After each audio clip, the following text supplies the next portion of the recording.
حدیث میں ہے کہ سب سے پہلے نماز کے بارے میں سوال کیا جائے گا،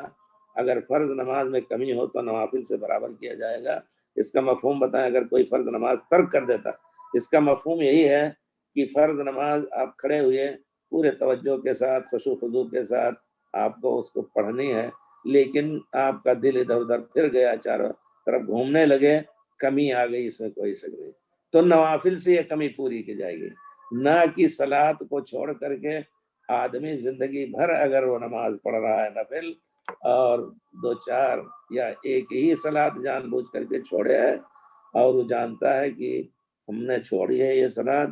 اور اس کے بدلے ہم نفل پڑھیں گے، تو وہ ادا نہیں ہو سکتی ہے۔ قیامت کے دن سب سے پہلے اسی کے بارے میں پوچھا جائے گا۔ تو گویا یہ رواتب جو ہیں، آگے پیچھے کی سنتیں یا اور سنتیں، اس وجہ سے زیادہ سے زیادہ پڑھنے کی ہم کوشش کریں۔ یقیناً ہم لوگ اس وقت دنیا کی جھمیلوں میں پھنسے ہوتے ہیں، صلاۃ کے لیے کھڑے ہوئے تو چاروں طرف دماغ چلتا رہتا ہے، تجارت دروازہ بند کر کے آئے ہیں دکان کا تو سوچ رہے ہیں اسی میں، نماز ختم ہو گئی پتہ نہیں چلا۔ تو بہرحال یہ نہیں کہا جائے کہ تمہاری نماز باطل ہے، لیکن بہت کمی ہوئی، اس وجہ سے ہر وقت نفل کا اہتمام کرتے رہنا چاہیے۔ اللہ تعالیٰ توفیق دے